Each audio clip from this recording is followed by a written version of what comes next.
আমার সাথে লাগতে এসো না কেউ, ঠিক আছে? তো ওইটাই আমি বলতে চাই যে আমার সাথে কেউ লাগতে এসো না, আমার সাথে লাগতে আসলে আমিও প্রতি উত্তর দিয়ে দিব। এতদিন আমি চুপ থাকতাম, সহ্য করতাম, মনে মনে কষ্ট পেতাম, বাট এখন হয়তো আমি উত্তর দিই।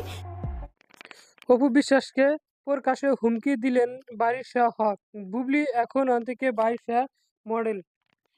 আমাদের সাথে কেউ লাগতে এসো না, যে আমার থেকে সাথে লাগতে আসবে তাকে প্রতিহত করে তবে আমি নিচুপ হব। সেই কথাটি এবার প্রকাশ্যে বললেন ব্র্যান্ড অ্যাম্বাসিডর বার্ষিয়া হক।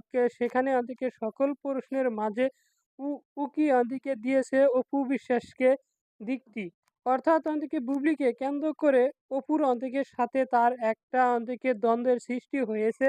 তাহলে এই মন্তব্যের মধ্যে দিয়ে তিনি ঠিক কাকে টার্গেট করেছেন সেই প্রশ্ন এবার জোরালো হয়ে সকলের মনে জানার দরকার।